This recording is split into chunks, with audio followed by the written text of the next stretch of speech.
Hola a todos. Terminamos con este tercer vídeo, la unidad dedicada a la España del siglo XVI. En este tercer vídeo vamos a hablar, por un lado, de la política, de la economía, de la sociedad y también de la cultura de este siglo. Vamos a comenzar hablando, como hemos dicho, de política, economía y sociedad. Empezamos.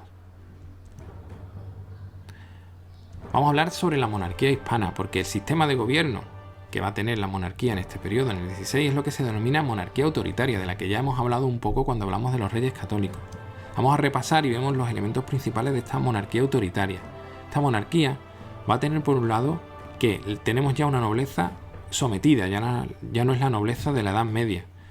Se va a intentar tener leyes uniformes en todo el territorio y, a su vez, un territorio unificado. También, ya sabemos, la misma religión para el territorio. También se va a ayudar o se va a conseguir, gracias a una administración ahora sí organizada, a la creación de impuestos ya de una manera estandarizada, no simplemente cuando se necesite dinero, sino una serie de impuestos que van a estar establecidos con anterioridad, y al desarrollo de la diplomacia, que va a ser muy importante en la gestión de los conflictos que se den en el momento. Por un lado, ya hablamos de esto también con anterioridad, vamos a tener un ejército permanente, fiel al rey, y una justicia independiente. Bien, pues los reyes, como ya hemos visto, van a ejercer directamente el poder, lógicamente ayudados por secretarios reales, consejos y, como hemos dicho, una administración muy bien organizada. El ejército, que ya hemos mencionado, va a tener una gran importancia porque la monarquía hispana va a estar continuamente metida en guerra. Vamos a tener un ejército que se va a organizar en tercios, son los famosos tercios, que son unidades de combate de unos 3.000 hombres que combinaban, y eso es uno de los grandes aciertos, las armas de fuego con las armas blancas, las picas. Ahí tenemos un piquero de los tercios, es decir, lleva una lanza de entre 3, 4, 5 metros de longitud, y se va a combinar con arcabuces. Es el primer ejército, los tercios españoles, el primer ejército europeo moderno con una gran importancia de la infantería, enfrentándose a la tradicional caballería medieval. Y cada tercio, eran 3.000 hombres, estaban divididos en 10 compañías, normalmente 8 de piqueros y 2 de arcabuceros. Vemos que hay una mayoría de piqueros frente a arcabuceros. Cada compañía va a tener un capitán, un alférez, un sargento y 10 cabos. Ahí tenemos una imagen en la que aparece, se ven los piqueros, se ven los arcabuceros, con las horquillas que se clavaban para mantener el arcabuz en posición, y cuando recibían una carga, pues los piqueros cubrían a los arcabuceros. Respecto a la población y la economía, el siglo XVI fue una época de una relativa, ya hablaremos por qué, prosperidad económica. Se va a producir un aumento de la población. En España se va a llegar a los 8 millones de habitantes, que para la época era mucho. Castilla era el reino más poblado, con 6,1 millones de habitantes, y para que veamos la evolución de este siglo, Sevilla va a pasar de 50.000 a 130.000 habitantes, muy relacionado, claro, con ser la puerta de las Indias. Desde aquí salía todo el comercio y todos los viajes hacia la India salían de Sevilla, por lo tanto la ciudad crece de una manera muy importante. La economía en Castilla tuvo primero una fase positiva, que coincide con la primera parte del siglo XVI. ¿Por qué? Porque el comercio con América proporcionaba grandes beneficios. ¿Cuál fue el problema y por qué se paró este crecimiento? Porque estos beneficios, en lugar de invertirlos en mejorar la agricultura o la artesanía, se usaron para pagar las guerras y las deudas comerciales que se tenía con Europa. Es decir, la mayor parte del dinero se pierde, no se reinvierte para mejoras que a la larga serían positivas. Eso no se hace. También se produce una elevada subida de los precios, ya lo hemos comentado en el vídeo anterior, lo que se denomina una inflación, es decir, la subida elevada de precios es lo que denominamos inflación. ¿Por qué? Por un lado, porque hay un aumento de la población, ya lo hemos dicho, y un aumento de la demanda de los productos, así que los precios suben, pero es que además la llegada de metales preciosos hace que el dinero valga menos. Al haber mucho metal valioso circulando, el dinero vale menos, por lo tanto los precios tienen que subir. Por otro lado, en Aragón, la economía se va a estancar. ¿Por qué se va a estancar? Pues porque se va a producir una crisis en el comercio, tanto catalán como valenciano, porque ellos que controlaban el comercio en el Mediterráneo, ese comercio ahora no va a ser tan importante. El comercio va a pasar al Océano Atlántico controlado por Castilla. Así que la economía de Aragón va a estancarse. Respecto a los grupos sociales, tampoco va a cambiar mucho la cosa.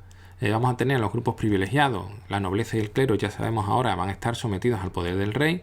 La nobleza ahora se va a limitar a ocupar cargos elegidos, designados por el rey, tanto en el ejército como en la diplomacia.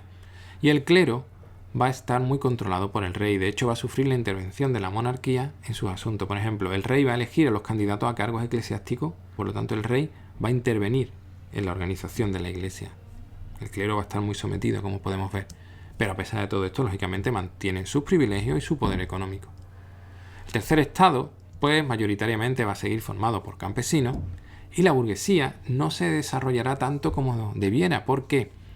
Porque cuando llegan a un nivel alto, quieren parecerse a la nobleza y entonces empiezan a despreciar el comercio y las actividades manuales. Es decir, intentan ennoblecerse, parecerse a los nobles. Entonces dejan el trabajo. Entonces no consiguen convertirse en potentes burguesías comerciales. Por eso, porque lo que quieren es parecerse a la nobleza, tanto estéticamente como en su manera de comportarse. A continuación vamos a hablar ahora de la cultura, como habíamos dicho, de la cultura y el arte. Y ya con eso terminaríamos el tema. Bien, si hablamos de cultura, de literatura, hay que hablar del siglo de oro, ya que en el siglo XVI comienza la etapa más floreciente, más importante de la cultura española, el denominado siglo de oro. Por eso se llama así, siglo de oro, por la importancia que tuvo. Va a llegar hasta el siglo XVII y vamos a ver algunos de los elementos importantes de este siglo de oro. La enseñanza va a tener una gran importancia y va a alcanzar un gran nivel y un gran prestigio. Para eso vamos a tener las universidades, tanto la de Alcalá de Henares como la de Salamanca y la de Valladolid. En literatura destacará, en poesía vamos a tener la figura de Garcilaso de la Vega. Luego el teatro va a tener una grandísima importancia. También será muy importante la novela picaresca, que va a hablar de los pícaros y de esos grupos urbanos y de esa gente más desfavorecida. Y lógicamente va a destacar el Lazarillo de Tormes como obra de la época. También va a ser importante la literatura mística, donde vamos a tener tanto a Santa Teresa de Jesús como a San Juan de la Cruz. Hablaremos ahora de la arquitectura. Va a estar, recordamos que estamos en la época del Renacimiento, va a estar inspirada en los modelos italianos y vamos a tener 3 periodos de esta arquitectura. En primer lugar tendremos el periodo plateresco, que va de 1500 a 1530. El interior de los edificios va a seguir siendo gótico, pero las fachadas serán renacentistas. Vamos a tener ahí una mezcla. Pero lo que va a destacar es que va a tener una decoración externa muy detallada, muy minuciosa, que recordaba el trabajo de los plateros, de ahí el nombre de plateresco. Como ejemplo de esto vamos a tener, por ejemplo, la fachada de la Universidad de Salamanca, que es la que está en esta imagen, y también la fachada de San Marcos de León, que es esta de aquí. Bien, más cerca pues también podemos tener algunas partes de la fachada del Ayuntamiento de Sevilla. Luego tenemos el periodo denominado como Purismo, que va de 1530 a 1560. Aquí vamos a tener que se va a adoptar elementos constructivos renacentistas, ahora sí, también. Y la decoración va a ser un poquito más sobria, se va a simplificar. Tenemos como ejemplo el Palacio de Carlos I en Granada. Tenemos ahí una imagen externa. Aquí tenemos una imagen interna de dicho palacio, que está en Granada, como hemos dicho. Y podemos ver esta imagen aérea. Y también es importante la fachada de la Universidad de Alcalá de Henares. Tenemos aquí otro ejemplo de purismo. Tenemos otro periodo, otro estilo, que es el herreriano, que va de 1560 a 1600. Se denomina así por el arquitecto Juan de Herrera. Y la obra cumbre de este periodo es el Monasterio del Escorial, que es lo que estamos viendo en imagen. ¿Por qué destaca? Pues por una forma simple, cubiertas de pizarra, es decir, las techumbres son de pizarra, y una escasez decorativa, muy sobria la decoración, prácticamente inexistente. Y como hemos comentado, pues el Monasterio del Escorial será uno de sus grandes representantes, que ya comentamos, hablamos de él cuando hablamos de la batalla de San Quintín. Pasamos ahora a hablar un poco sobre la escultura. va a seguir los elementos renacentistas, pero tendrá rasgos que la van a distinguir de las del resto de Europa. Veamos cuáles son esos rasgos distintivos. Pues vamos a tener una gran importancia de la escultura en madera pintada, en madera policromada. Va a ser mucho más realista, no tanto idealizada. Y la temática religiosa aquí sí va a ser muy importante. Recordamos que cuando hablamos de Renacimiento italiano hablamos de elementos mitológicos. No, aquí en España la temática religiosa seguirá siendo muy importante. Autores importantes tenemos a Alonso de Berruguete, tenemos aquí su Ecce Homo, y tenemos también a Juan de Juni con la Virgen de las Angustias. Hablemos ahora de la pintura. Lógicamente también va a estar muy influenciada por los artistas italianos y de nuevo la temática va a ser fundamentalmente religiosa. Los pintores más famosos van a ser Pedro de Berruguete, aquí tenemos una obra de él, Juan de Juanes, se ve claramente la influencia italiana, Luis de Morales, de nuevo una pintura religiosa, y el Greco. El Greco vamos a hablar un poquito en detalle. El Greco destaca porque sus figuras tienen unas proporciones, como vemos, muy alargadas, son un poco extrañas en la época. Unas composiciones complicadas, es decir, cómo se sitúan las figuras, no son las canónicas de la época. Va a utilizar luces muy brillantes, colores fríos, y aunque la mayor parte de su obra es religiosa, fue un gran retratista. Y tenemos un ejemplo de la alta calidad de su retrato.